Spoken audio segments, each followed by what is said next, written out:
Well, the intro may be reverting back, thanks OBS, as our first thing of the weekend, but we are in Hungary, in Budapest. It is round 9, and the Formula 3 Championship could be wrapped up this weekend. Welcome to the 40th anniversary Hungarian Grand Prix. We're moments away from the session getting started. Alongside me this weekend in the commentary box for F2 and F3 is Omi and Tom. And Omi, we could have a champion crown this weekend. It's scary to think that already we're at this end of the season. Just 2 rounds left here and in Italy. It's going to be fun, isn't it? Penultimate round already. Well, this year has absolutely flown by, and it's been a Formula 3 season that's flown by as well. And due to the rain last time out, we're desperate to get back going, and luckily we've got back-to-back race weeks here in Budapest. Tom, I'm sorry to say you've only got 10 seconds, but what are you expecting coming into this weekend? A lot of action around the Hungaroring. Underrated action, I would say. Nicely done. Okay, here it comes then. It's practice. 45 minutes will be on the clock. The green light is going to go on and we'll quieten down for the World Feed intro to begin for round 9 of the Formula 3 Championship in 2025.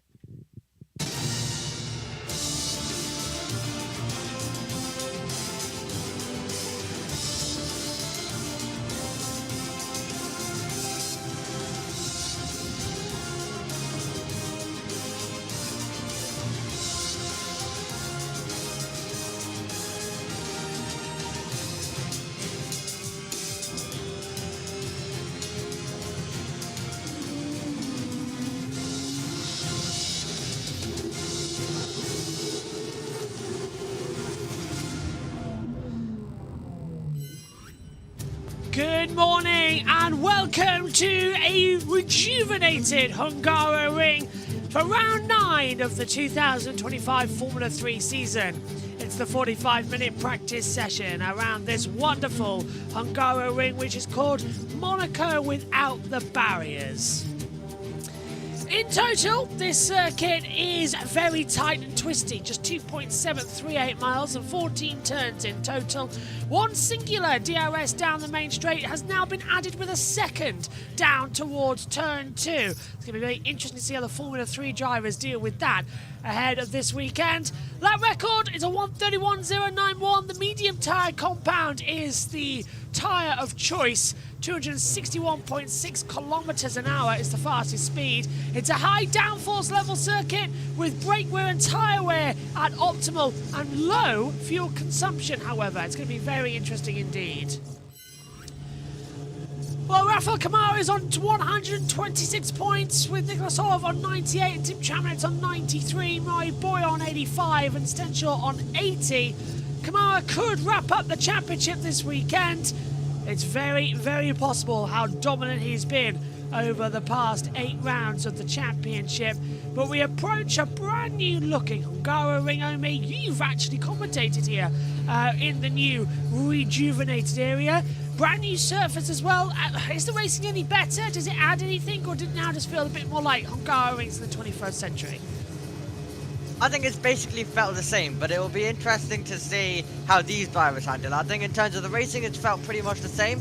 The sight, looking down, absolutely fantastic. It's great to be able to look down and watch these cars with all of the changes that have been made. But yeah, the racing pretty much the same, but I feel like when it comes to Formula 3, Formula 2, Porsche Super Cup and even F1 at times, the racing can be quite good. So I think we're in safe hands anyway with this circuit in modern times right now. Tom Cant's back with us again this weekend. Hello, mate. How are you doing as well? You've been at Biggin Hill for the last couple, but you're now with us for this weekend, the last one before the summer break. And I'm surprised that no one's in a hurry to head out there on the circuit with the new tarmac. I suppose we have the 15 minutes now for acclimatisation that we saw they didn't have at Spa a week ago. It was just reduced to the normal 30 minutes of running. But, you know, they've got to get out there and they've got to get some times on the board. They do, but the problem is when you've got a track surface that is dark as what it is out on track, here at the Hungaroring, and with the hot boiling sun hanging over, there's hardly any point, because all you're doing is just burning down the tyres and just running through them quicker than it would be in cooler conditions. Tyres of which you need, are probably going to need for the rest of the race weekend. We don't know what the weather forecast is going to play out for this weekend either. A little bit unpredictable, a bit like what we had at Spa. But given the temperatures around the Hungaroring, it is very much holiday temperatures whenever you go to the Hungaroring at this time of the year. We are at the beginning of August after all, so I'm sure the kids will be happy now that the summer holidays are around, taking that long break from school or college or uni, if you want to put it in there as well. But look at the gorgeous pits complex. It's not fully completed, there's still some work due to be done within the next year or so around this particular venue. But whenever it is completed, I am very much looking forward to see how that plays out. And it already looks gorgeous, JB. It really does. I mean, every time we used to come here, we always joked, oh, it is a relic from the Cold War. It always looked a bit shabby in places. I mean, the commentators always complain the windows have never, ever been cleaned. The dirt and muck on them are the same from what they had back in when the circuit opened in 1986. And, even worse, there was wasps' nests just growing in the commentary boxes. If it rained, they flooded. One year, the 5 Live commentary box flooded so much, every single page of notes that the commentators had to be used to soak it up as well. It was appalling. But now, Omi, brand new complex for the fans, brand new commentary boxes, brand new pit and paddock, and does look good, as we know, but the question is the new tarmac that's down in certain areas as well. As we look down towards turn number 1, which has been repaved, is that going to help anything with the wet weather that is predicted this weekend to just give us a little bit more life into it? We saw at Spa how the spray was difficult. Yeah. How's this thing going to handle?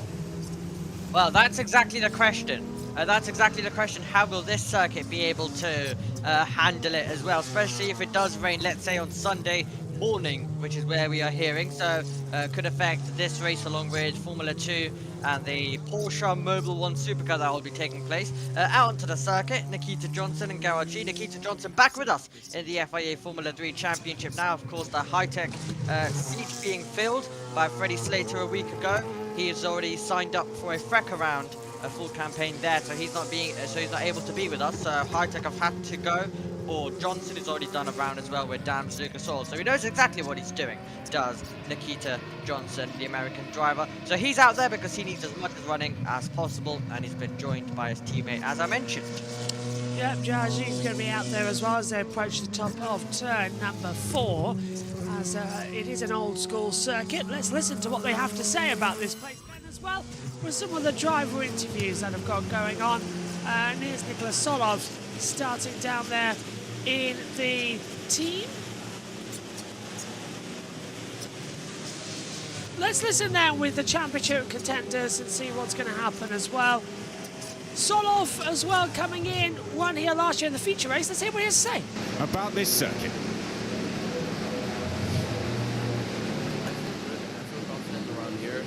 Obviously, I have good history. I really like the track. I think it's quite tricky, but I manage myself well around here, and I'm really excited to get it started already. I'm not that much thinking about the championship at the moment. Obviously, there's a lot of things happening outside my control the last few weekends, so it's just going to be a little bit down to luck. Obviously, I'm going to try to do my best as always and bring out my best performance.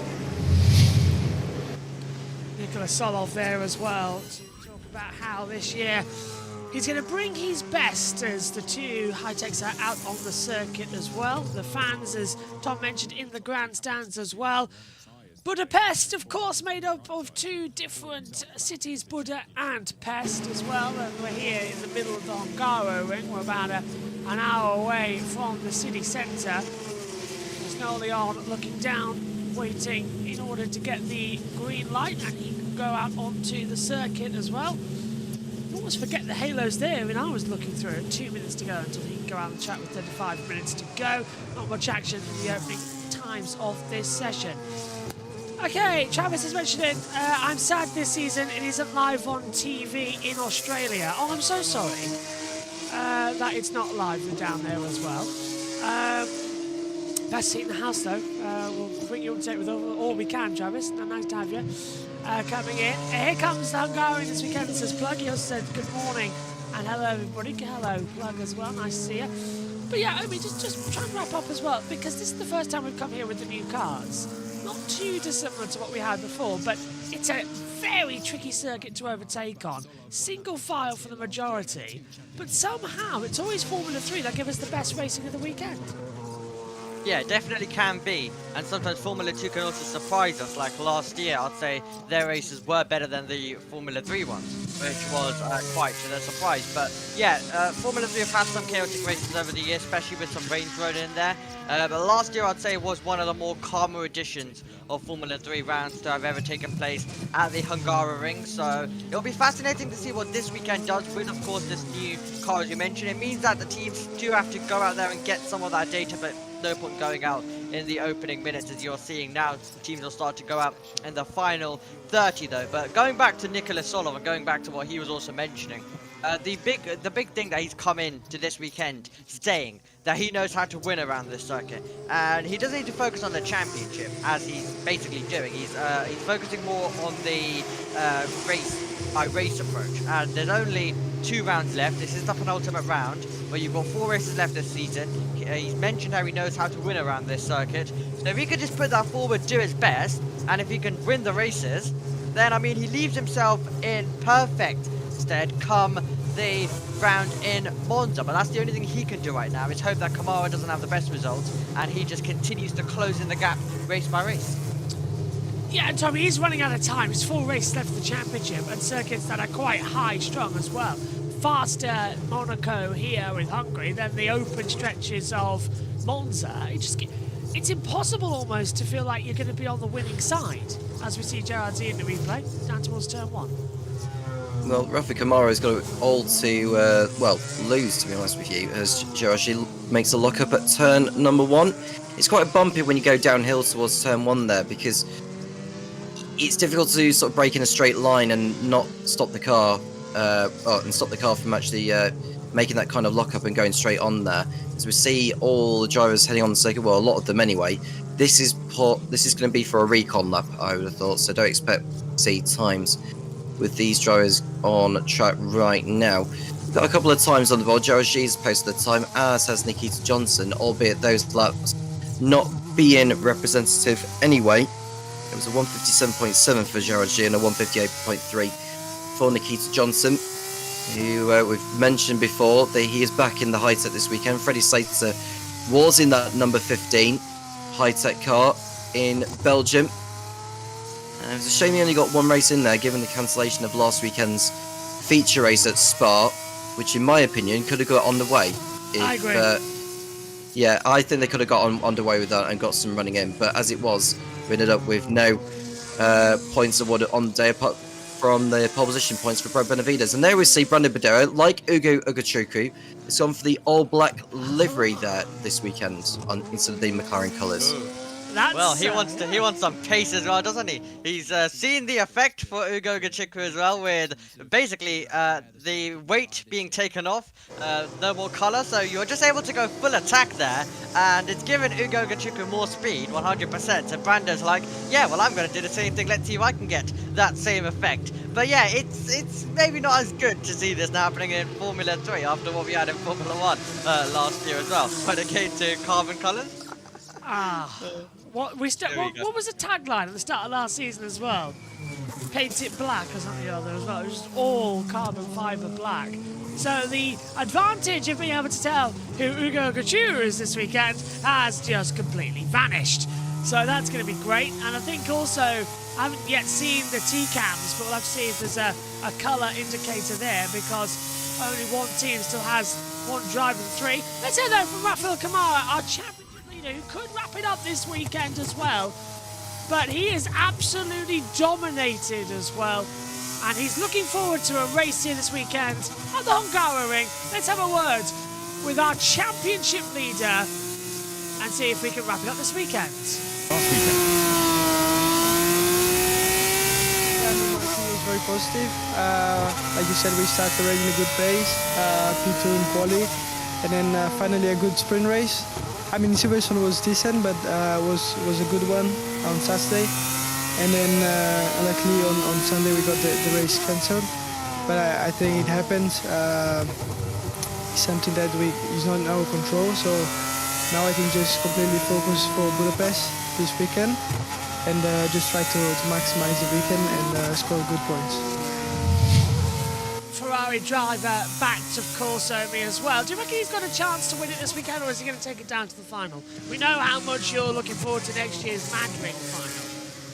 Oh, well, yeah, that'll be quite interesting. I mean, you know, we can't judge the circuit before we go there, but at the same time, for an F3 finale and taking away from Monza is quite unfortunate. I think it's fair to say, but Formula 3 has to just deal with the F1 calendar the way it is put, and that will be happening next year. But going back to the original point, I'm hoping that it does go down to Monza, but yeah, it really depends on what Solos manages. There's a high chance, and there is absolutely that possibility, that Nikola Solov could be beating Kamara this weekend and just getting and just basically closing in. If he just closes in from 28, we will see you for a finale at Monza. But it's all about what Nikola Solov manages, while in case Kamara just dominates the weekend and Solov is not being able to get the points he needs, then it could go the other way. So it really depends who's got the momentum, which I think we'll learn come this Friday, and there's practice and qualifying as we now review Kamara slow-mo making his way through around this circuit. And no pushing, of course, for any of the drivers, but Kamara really has the opportunity to do what Bortoleto did and win F3 and F2 back-to-back, and he's got also a chance as well of possibly even doing a bit of Oscar Piastri style stuff by winning 3 titles in a row. He's come in as the reigning FRECA champion. Now he's trying to win the Formula 3 championship. Very likely that he'll do so. And then Formula 2, he's got a good chance next year as well, I'm sure. Yeah, looks like he's going to get promoted up, doesn't he, as well? Let's check in with the chat here quickly as well. Freddie Slater, interesting, he's doing F3 instead of FRECA, and he's leading in FRECA. Yeah, just the one race, but then I think he's joining, he wants to join full-time next year, doesn't he? That's the plan for Freddie. As well, Mike says, weather dry Friday, Sat and Sunday rain. Trevor says, man, I hope it doesn't rain because that might just delay the start, which is stupid because they have wets. That's true, and I'll bring now back in Tom as well with this matter. What was your take on the Belgium Grand Prix weekend? Let's start off with the Formula 3 race. I think that one was the correct decision. It was too wet then. It was, but by the time they stopped it or cancelled it, I thought they could have got underway with it. But they were concerned about timing completing the other support races of Formula 2 and Porsche Super Cup. So that would be my debate on that. I think with Formula 2, they did a really good job. I thought the drivers in Formula 2 did a really good job in keeping their cars out of the barriers for pretty much the whole time before it was cut short with the late safety car. But as it was, Formula 3 has lost a feature race, which can only help Rafa Kamara, considering we've got less races left now in the championship. Solov has got to do it all to do if he's going to snatch it from Kamara's nose at Monza. And I think he can do it. And even if he doesn't win it this year, he can look back on this season as a very, very proud man, and it's likely he'll end up in Formula 2 next year. In terms of which team, I don't know yet. I'll throw another question your way, then Omi can pick up afterwards as well. Like what we're seeing with F1 Academy, should we, at some point in the year, add an extra race to the F3 and F2? Because they've both gone to feature races. Bandivas goes wide at the top of the hill at turn 4. We had a brief yellow flag. We have now gone back to green as Ugo Gachuru runs a little bit wide exit of turn 7 at the chicane as well. So yeah, should we add an extra feature race because we've lost one, Formula 2 in Australia and Formula 3 in Belgium? I would be open to that. It's just, can you fit the races in time for the Drivers' Parade? Could the Drivers' Parade be shifted a little bit? Probably not. But this is where you got to think, could you maybe try and start the races a little bit sooner? Yeah, like as soon as it's possible to start, we go. Here's an, okay, Omi, how about this? Sprint race on the Saturday, feature race 1 Saturday evening, feature race 2 Sunday morning. How's that? Yeah, I mean, yeah, I personally didn't intend to have 2 feature races for the same series on Sunday anyway. You've got plenty of slots available. If you need to dump an extra Friday session as well, Friday evening, you can do that. If you need to dump an extra session Saturday evening, you can do that. And then yeah, so you've got 2 slots basically available. So yeah, I would personally want, and I mentioned this earlier on this year. I think it's quite unfortunate that it's not done, but there is still loads of races. But at the same time, I feel like these drivers need to be given every opportunity as well. So I feel like, yeah, it would make a bit more sense if they actually did reschedule it, but I guess it goes from organizer to organizer. F1 Academy always make sure, if possible, to reschedule it, which once again, it would be if possible. They wouldn't, of course, have to. If there's no way that it can be done, then fair enough, but I feel like there has to be made an effort to try and get it done. And then Porsche Super Cup will also do the same. They just put in an extra race at some point. We had a double header at Zandvoort as well, due to the cancellation that we had at Imola in 2023 due to all of the rain that we had there. So yeah, I would be hoping that is something that Bruno Michel considers moving forward, of possibly rescheduling races, because now the schedule allows it. You've got basically 2 extra slots on a weekend, which really aren't used anyway right now for racing. Just heading down with Stromstead, who's gone up into 4th position, down towards turn 1. And anybody says, oh, but why have they repaved the start straight and down to turn 1 and 2? Because they had to. The amount of damage the tarmac suffered when they were constructing the new pit and paddock complex, it had to be rebuilt. Let's have a word though with down there with. Started off a bit difficult in the qualifying. Yeah, around there it's very important to have a tow. So yeah, I didn't have that on my fastest lap. Luckily, we ended up in the top 12, and we started on the front row for the sprint race. And yeah, in that race, to be honest, we had very good pace. Time management was very good. So yeah, overall, not a bad weekend. Noah Stromstead as well. I heard trap nits in my ears from Chris McCarthy, so we thought it was that.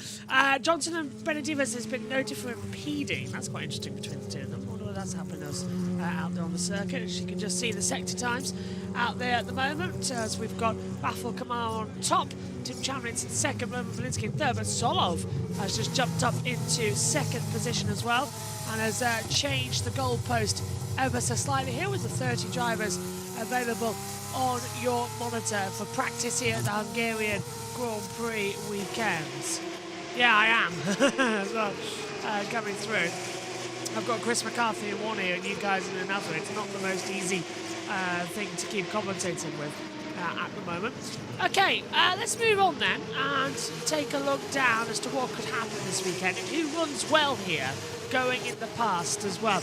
I mean, with wet weather being in the air, it is the great unpredictable run. But last season, it was the case of a do-or-die situation, wasn't it? Because dry weather, then a little bit of rain, not too bad. But I think last year can be anticlimactic, personally. It was Bogdanovic and Bedrin. Yeah, Bogdanovic and Bedrin both contending for the sprint race win and nearly coming to blows at turn 2 it was, as they battled for it, and then Tisanopoulos and Pruzak managed to get a podium. It was at AIX 1-2, what a moment that was for that team in the sprint race 1 year ago. But Kamara can always be someone to watch. We mentioned his name, but he can always be someone to watch when it comes to the wet weather conditions, as he has proven. And you can also look to some of the more experienced drivers in the field, like Ramos, as well, like Tramanitz and Van Hoofen, some drivers who can just navigate to those wet conditions if it gets thrown their way in this weekend's race, especially possibly Sunday. So yeah, absolutely, I feel like we could definitely get some drivers shining this weekend if the weather does open. But I think Brad Benavidez will just want a normal dry weekend, because he'll feel very annoyed about the fact that he got himself a pole position in Formula 3. Of course, he still got the bonus points for it, but he did not get to sit that pole, and it was heartbreaking for him. But he's going to try and fight back. He has to put it behind him and just go for pole again, the same goal, and just try it, and hopefully see whether it all works out come our race contest on Sunday, if he is able to get pole for that. Absolutely, of course, sort of winner here, as Tom mentioned last year in the feature race earlier on. Drivers coming back into the pit lane for this one as well.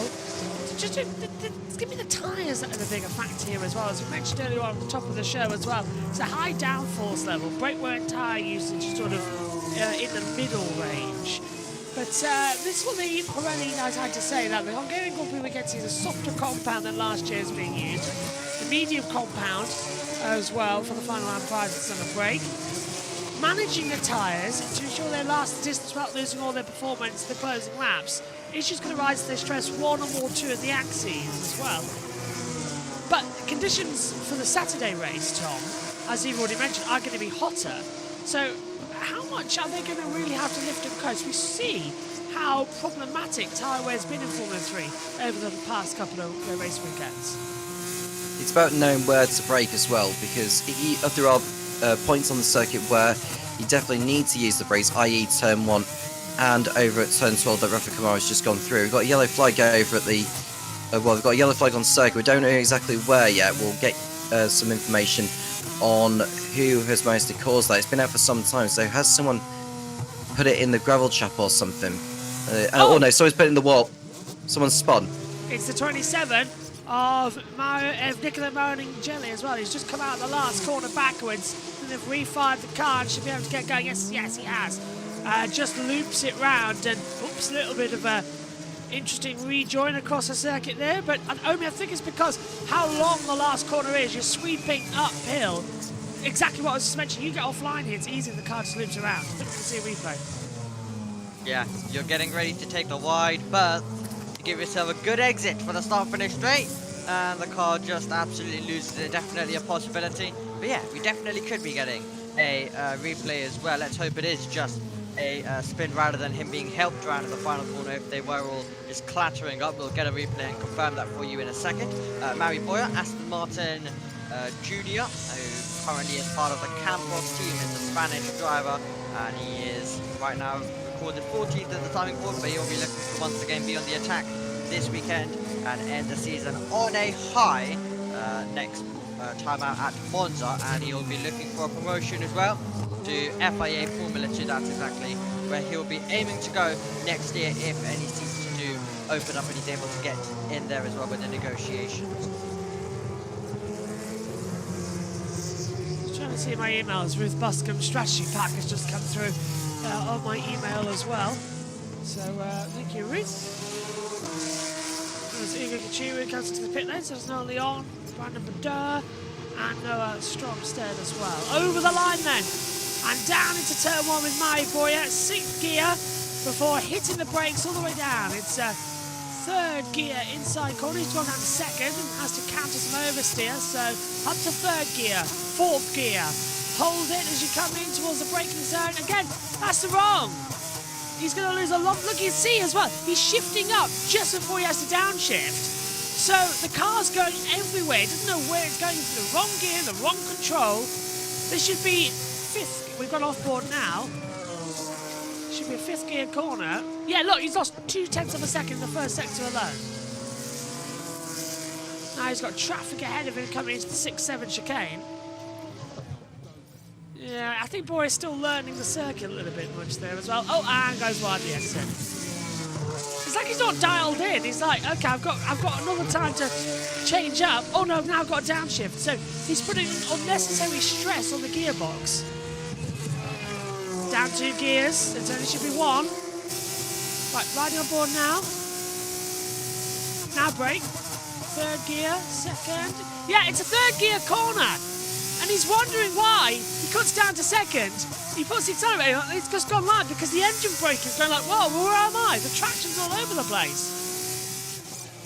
Look, he's losing it coming to the last corner. I thought he was going to spin it there as well. The rear was stepping on like crazy. This is not a great lap from Mari Boy across the line. Yeah, 9th fastest and 5/10 down. That could have been so much faster. He's ahead of his teammate of Privazak in 10th. But that was a scruffy lap there, Tom. That was massively off the pace.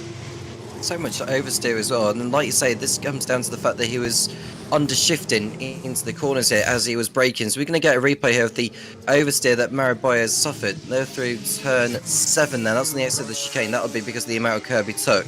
If we get a replay of him going through turn 12, here he is, look. So he's about to... I think he just brakes... He brakes at the right time, but he shifts down at the wrong moment. Yeah. Because He's trying to get all the traction coming out of turn 12 to line him up for turn 13, but it's not very far to get to turn 13 from there anyway. So Boyer perhaps trying to be a little bit too clever at this stage. I mean, if there's one session to try something at, it's practice. But yeah, I think that kind of idea is going to go straight in the bin for Mario Boyers. We see Tim Chudnitz in the MP in the Red Bull colours heading over the line, and this will be the fastest time, a 1:34.0 for the German, who's still in the championship hunt, but like his teammate who's gone in for a maximum ideal this weekend, that's something that Chudnitz should be aiming for here.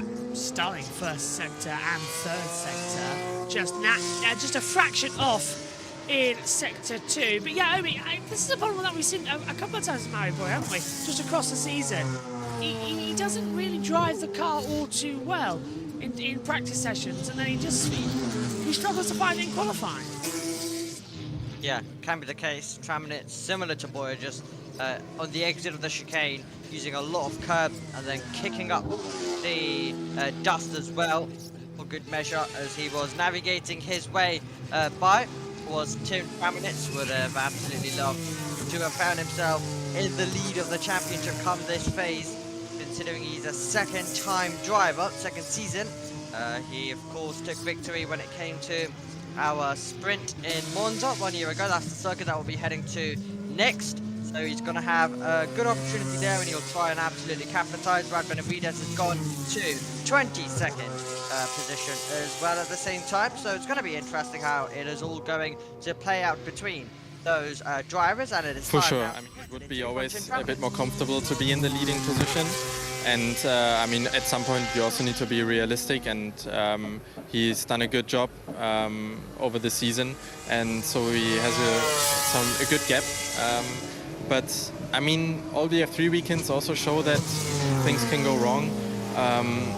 I mean, the last few weekends were also a bit more difficult for them, and I think if we just get on top of our things, I'm sure we can do a good job and reduce the gap to the front. And Monza is always a bit special with all the slipstream games, so a lot can happen there. So hopefully we can show you an interesting title fight. So as it comes through. Okay, so change to the circuit. This has come from Rui Marquez, the F1 race director. Resurfacing of the main straight, changes to the grass strip exit of turn 5 to a gravel strip, so that's at the top of the hill. New concrete blocks for fences at turn 14 on the left-hand side until the bridge. Resurfacing of the pit lane, and alignment of the white line and added blue line at the exit of turn 7. So a couple of bits have been added into there, as I couldn't tell if that was Ugo Couture there, so I'm getting new factor in.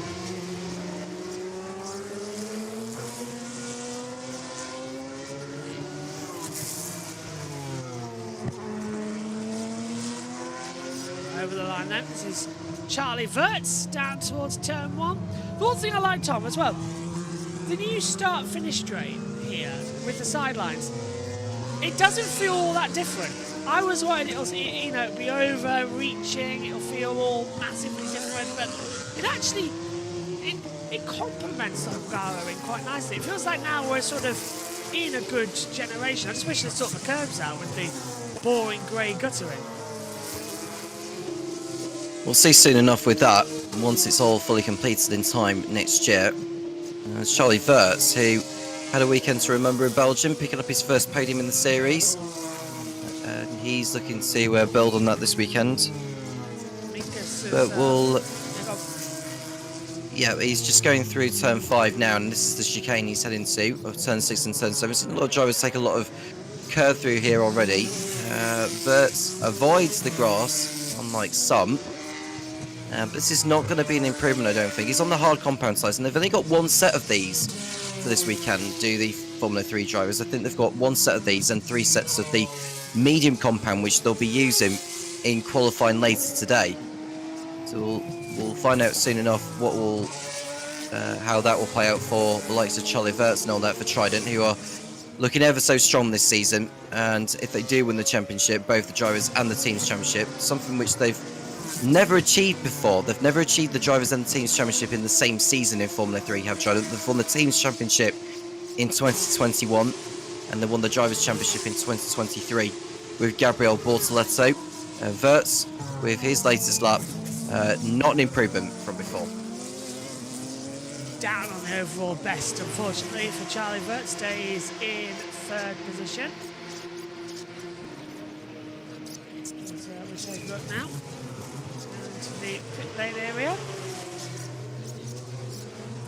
So Chapman's, Kamala, Verts, Solov, Ugachiwa, Van Hopen, Linsky, Strom steadily on, Boyer, into Privazak, Tappan, Badoa, Gusti, Ramos, Zagazita, Stenshall.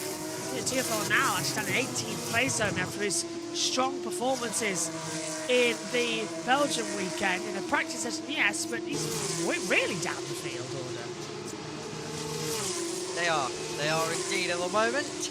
As Badoa making his way down into turn number 1 as he tries to navigate to this lap of the Hungaroring, and then you get DRS open once again towards the 2nd turn, which, if you are trying to catch your rival out, then it can be a quick little place to try maybe go for a little move like Meganovic did, but it didn't end well for him. But luckily they were able to continue on last year in the sprint, so your best bet is into turn 1 and then trying to deal with it on the exit, as Brandon Badoa having to deal with going off the road and all over that curve at the same time. Just getting on the exit drainage, and it pulls him offline, so easy to do at the top of the hill. Badoa also in the black livery as well. So is that all 3 McLaren dropping their livery this weekend? No, it was Badoa earlier on. Are we sure? Good. I was double checking there. No, your life's not held yet. Don't worry. I was like, I was this close to shooting myself as well. So I was like, no, I'm not having, all black liveries. That is, it's going to be a bit boring, but I think Badoa, as we mentioned earlier, needs all the help he can do. Coming through it. He's still down in the first 2 sectors. Del Pino move up into 23rd position as well on a 1:35.243. Badoa over the line doesn't improve. So all the cars have now set competitive lap times. As Badoa, simple, isn't it? Those rumble strips off curb here, causing still a few issues. And that's that drainage comes on about, Tom, as well, because it's the top of the hill that collects the most water. We found out a couple of years ago when we had to delay qualifying. Yep. That could cause some form of issue later on, when drivers are running over the drain covers like that, because they can do a lot of damage to the cars. We see Tim Chomnitz in the pit lane, so I did nearly say garage there, but Formula 3 cars don't have their own garages. They've got their own awnings in the support paddock, but they don't have their own garages. They wish they had their own garages, but there's only so many of them around each circuit they go to, which are reserved for the Formula 1 teams. Here's something I'll throw in there, because we know the features of Zandvoort, which used to host Formula 3, but it won't be after 2026 when it goes off the Formula 1 calendar. We don't know for certain about Barcelona. Spa, we know, is going to be a biennial event after 2027. Now, there's been a lot of reports this week about Turkey, possibly. I do use the word I'm going to use the word possibly for now, of coming back to the Formula 1 calendar on a 5-year deal, possibly, or maybe making some form of offer, come back in 2027. Maybe in 2026, should Madrid not get completed in time for its first event.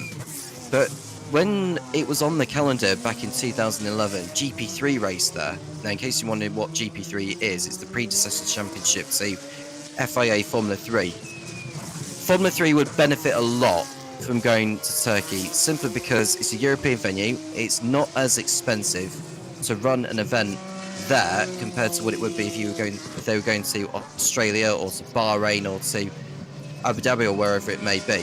What's your take on this? I really hope Turkey comes back, because the 2 races we had there in 20 and 21 were classics. And I was really disappointed that they put all the effort into redoing the circuit and we never went back after 21. And we did have 2 very wet races there where the track surface was a bit tricky. They have sorted the track surface, it's now ready to go. And I think with the 2026 regulation of cars, it's going to be absolutely fantastic to go back there. It's a circuit which sort of lends itself to that style of engineering racing. So I'm all for Turkey to come back personally, and I hope it's true. Bring F1, F2 and F3 there. Let's have them all. The paddock is big enough. We've got long days there as well. And having worked myself for a Turkish sports esport company some years ago, I can tell you that the Turkish fans absolutely love Formula 1. And as soon as it announced that you could go in 2021 with fans, the tickets sold out. It was unbelievable. They love it. What about you, Emmy? Emmy, what do you reckon? Yeah, I'd love it. I would personally love it if we were able to go to Turkey and get the racing going on there, because yeah, the years we went there, 2020 and 2021, I mean, they were quite entertaining, I think it is fair to say, especially 2020 as well. It was quite chaotic, but yeah, they've sorted out everything around the circuit, so it all should be okay. So yeah, I'd love to go back to Turkey. Right, Valinsky's gone into 2nd place, Voisin's gone to 19th, we've got the yellow flags flying, and it's Solov. Car's got into neutral. He's going to be able to refire it, select first gear, crawl away, and I don't think the car wants to restart. We'll try again, but you can only refire it twice off battery before you have to get out of the car. Whether this be a virtual or red flag, I'm not sure. Let's listen again. He's in neutral. Does the power cycle. Waits. I don't think he can restart this, you know. The engine switched off, I think, JB. Yeah, this will have to be a red flag. This will probably be the end of the session as well. It's annoying because there's a marshal point just down there and the car's got drive. I'd virtual safety car it, see if you can push it back. Give these guys a chance of a practice start on a brand new grid. If they red flag it, it's the wrong call. Let's listen. Oh, he's already having gearbox issues though.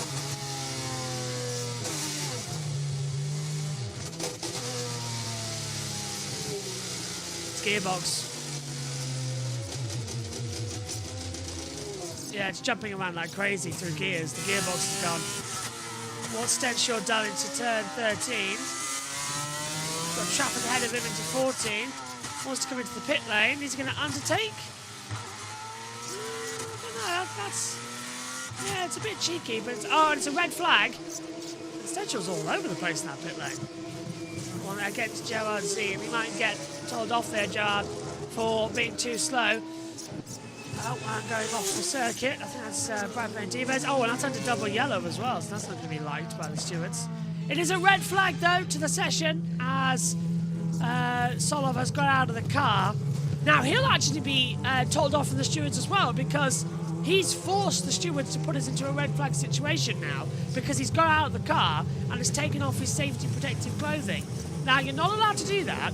If you are stopped on the circuit, you must wait for permission from the race director to get out of the car, and then you must wait until you are behind the barrier to take off your safety protective clothing, which is the helmet and the hands device. So that is going to be a big slap on the wrist for Nicholas Solov, because he's standing next to the car on an active circuit with no head protection. That's not allowed. I'm a bit angry about that actually as well, because he's forced us into a red flag. Not good. So, Omi, unfortunately, that's the end of the session. We're not going to restart. Yeah. All done. Benavides still looking up there. He'll want redemption. He'll want to start from a pole position in F3. So, yeah, let's see whether he'll be able to get the 2 points of pole, the Aramco pole position award, and get himself to the front of the field for the feature race on Sunday. Or definitely to be a contender in the sprint. That will be the goal ahead of Solov. At least this has happened near the end of the session, so he won't lose out when it comes towards any running. You're in big trouble, Nicola. You can have a big fine.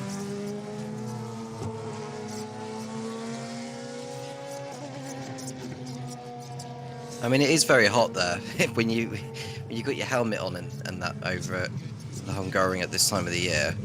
But I do agree. I think he needed to wait until all the cars are back in pit lane, and then once he's behind the barrier, I mean, he's having to wait behind the car because there's no handbrakes on these machines. Yeah. And he's having to, because it's quite downhill towards turn 12, and that's why Solov is having to wait there, just hold the car until the marshals come to it. Now, marshals do have protocols that they have to adhere to in terms of how they go about retrieving cars. They don't just go up to them as soon as they want to. They have to wait for basically the permission from the FIA to allow them onto the circuit when the FIA perceive that it's safe enough to do so. So they have to adhere to the protocols which the marshals are instructed to follow. What have we learned from this session then? Nothing. Absolutely nothing. Kamara fast. What do you make of it, Omen? Yeah, Kamara quick. Benavides in contention. Belinsky looking good. Don't worry, I'm not just going to read out every single driver on the leaderboard. But yeah, that's your top three for you. Kuzak also looking quite good in there. Trident looking consistent. It'll be interesting to see what Ugo Gachuku can do as well. So yeah, loads of drivers, but I think Solov is going to be an important one when it comes to qualifying. I think qualifying later is going to dictate this championship in terms of for Solov, because if he's not really able to have a good weekend, even if the championship goes on to Monza, he wants to go there with a realistic chance. And it all starts here. He needs to get a good race underneath him, and he needs to get a good qualifying as well. So if he can possibly get the 2 points for pole and bring the gap even more down, then it's absolutely game on. So I think qualifying is going to be important, and I think all eyes will be on Solov in terms of how this championship is going to go. If he's out of position, if he's not in the top 12, it is a very hard ask to take this championship, and an exam question that gets harder and harder and harder. Article 31.4 of the Formula 3 regulations. If a car stops during practice, it must be removed from the track as quickly as possible so that its presence does not constitute a danger or hinder other competitors. If the driver is unable to drive the car from a dangerous position, it shall be the duty of the marshals to assist them. You can see now, look, he's had to get back in the car in order to be towed by the marshals away from race control. So he's had to put his helmet back on as well. But he should never have got out of the car in the first place. Look, it also says here, any driver whose car stops in an area that other than the pit lane during the practice session and receives physical assistance will not be permitted to take any further part in the session. That's fine, but he shouldn't have got out of the car.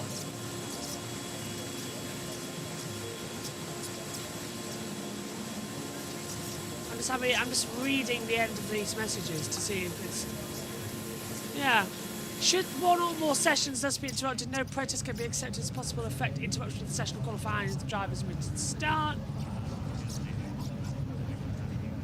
Yeah, that's all about protests as well. Yeah, he should have got out of the car. He should not have got out of the car. I've just gone through the regulations just to check that in the practice sessions. But he should not have got out of the car. So he'll get a telling off there from the race director. Just double checking, but now we're in the start procedures.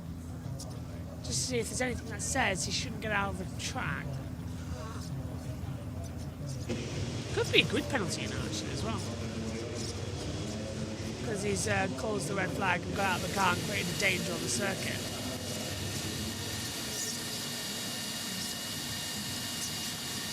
Yeah, you're not allowed to get out of the car until the race director's giving you permission. And that was not given because they had to red flag the session. Okay, so that's the end then of this practice. Oh, look at this. Tramnitz failing to follow race director's instructions for practice start infraction. Okay.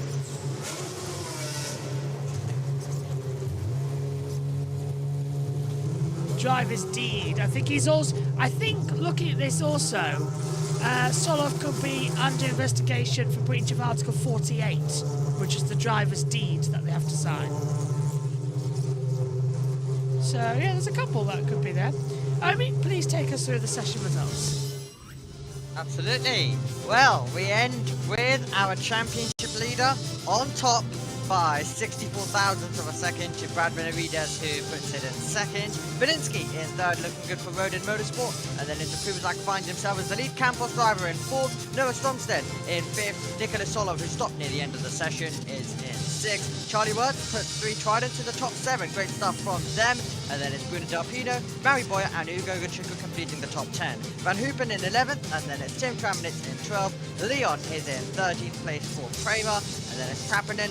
Madoa is in 15th, and then it's GSC, Ramos, Zagazeta, Stenshorn, and Louis Sharp completing our second page of the order, just over a second between our top 20 drivers. Then it's Poison, is 21st, Lacorte 22nd, then Dial, Wharton, Headley, G, Ho, Dominguez, Johnson returning back to Formula 3 for an extra round, and Marin Angeli, who had a spin at the final corner.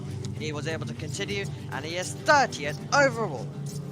My thanks to Tom, my thanks to Romy, and all of you at home. We'll be back in around about 20 minutes' time for more of the action from the FIA Formula 2 practice session here at the Hungaroring. But it is the championship leader, Rafael Kamara, who could be crowned the champion this weekend. Tops practice. We'll see if we qualify later on today, coming up as well at 2 o'clock British Summer Time.